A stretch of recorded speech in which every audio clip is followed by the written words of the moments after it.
வணக்கம் நண்பர்களே. இந்த பதிவு பார்க்குற பிடிச்சா சப்ஸ்கிரைப் பண்ணுங்கள், ஃப்ரெண்ட்ஸ் ஷேர் பண்ணுங்கள். நன்றி. இப்போ பார்த்தீங்கன்னா, காங்கிரஸோட பணமே இல்ல. ஒரு பக்கம் முடக்கி அக்கவுண்டோ அப்புறம் ரிலீஸ் பண்ணுறாங்க.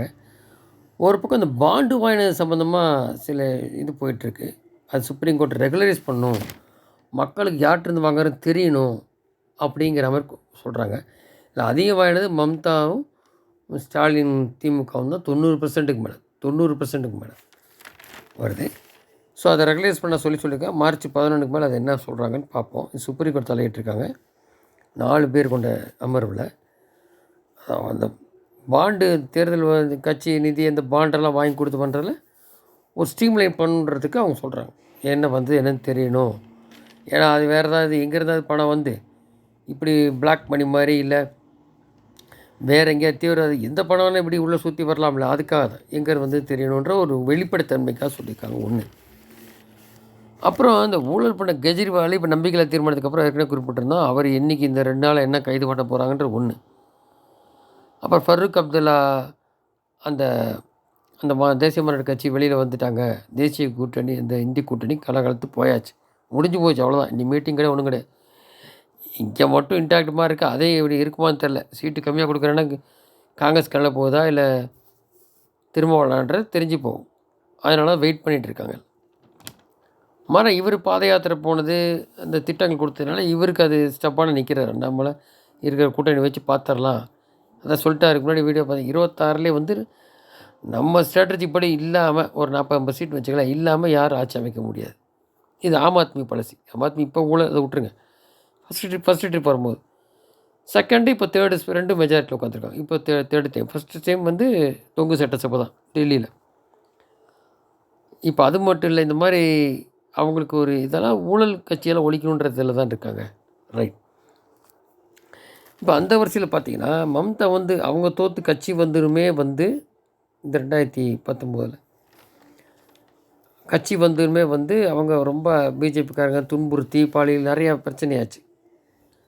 அது பொறுத்து போகணும். அப்புறம் இந்த ஊழல் பண்ணார் பார்த்தா சட்டர்ஜிங்கிறவர், நடிகையெல்லாம் சம்மந்தப்பட்ட ஊழல். அப்புறம் ரேஷன் ஊழல். இதெல்லாம் போக இப்போ என்ன ஆகி போச்சு, பட்டியலினத்தட்ட பிரச்சனை.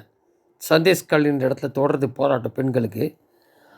அந்த வன்கொடுமை மற்றும் ஆளுங்கட்சியின் அராஜகம் தலை தூக்கி இருப்பதை மேற்குவங்கத்தில் ஜனாதிபதி ஆட்சி அமல்படுத்த வேண்டும் அப்படின்னு சொல்லி பட்டியல் ஜாதிக்கான தேசிய கமிஷன் ஜனாதிபதி நேற்று கொடுத்துருக்காரு.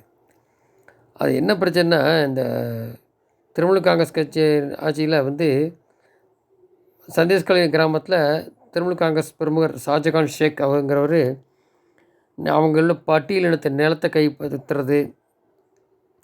இப்போ இவங்க சொல்கிறது இல்லையா, இங்கே இந்த முரசொலி அந்த மாதிரி இடத்துல தான் இருக்குது பஞ்சமி நிலத்தில், அதுக்கு இன்னும் அவங்க சரியானபடி அதே மாதிரி தான் அத்துமீறது.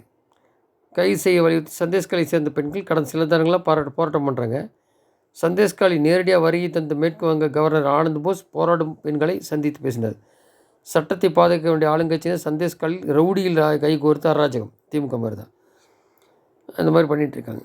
மத்திய உள்துறை கவர்னர் அறிக்கை அளித்தார். இடையே பட்டியல் ஜாதியினருக்கு தேசிய கமிஷன் தலைவர் அருண் ஹல்தர் தலைமையிலான பிரதிநிதிகள் குழுவினர் சந்தேஷ்காலிக்கு நேற்று முன்தினம் சென்று பாதிக்கப்பட்ட பெண்களுக்கு சந்தித்து பேசியிருக்காங்க.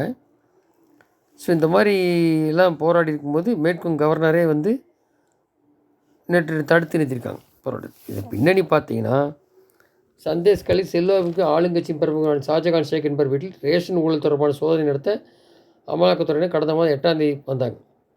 ஷாஜகான் ஷேக்கின் ஆதரவாளர்கள் அமலாக்கத்துறை அதிகாரிகளை தடுத்து நிறுத்தி மட்டுமின்றி இங்கே எப்படி செந்தில்பாஜி இன்கம் டேக்ஸ் அதிகாரிகள் அடித்தாங்களே ஆட்கள், அது மாதிரி கண்மூடி திரும்ப அவர் மீது தாக்குதல் நடத்தினார். இதில் படுகாயமடைந்த அதிகாரிகள் அந்த இடத்தை விட்டு தப்பி ஓடினார். அதே கதை. இந்த சம்பவத்தை தொடர்ந்து ஷாஜகான் ஷேக் தலைமறைவானார். அவரை போலீசார் தேடி வருகின்றனர். இந்த சம்பவத்தை பயன்படுத்தி ஷாஜகான் ஷேக்கால் பாதிக்கப்பட்ட சந்தேஷ்காலி சேர்ந்த பெண்கள் பட்டியலின பெண்கள் புகாரில் பொது வெளியில் பயங்கரமாக தெரிவிக்கிறது. ஷாஜகான் மற்றும் அவர் ஆதரவாளர்கள் இறால் பண்ணை அப்படிங்கிற துவங்குவதற்காக கிராமத்தில் வசிக்கும் பழங்குடிய இடத்தில் நிலங்களை அபகரிக்கிறதாகவும் பெண்களை பாலியல் வன்புணர்வு செய்ததாகவும் சொல்கிறாங்க. சந்தேஷ்காலியின் வீடு வீடாக சென்று இளம்பெண்கள் திருமணமான பெண்களை வலுக்கட்டாக வேலை சென்று கட்சி அலுவலகத்தில் பல நாட்கள் தங்க வைத்து ஷாஜகான் மற்றும் அவரது ஆதரவாளர்கள் பாலியல் வன்கொடுமை செஞ்சுருக்காங்க.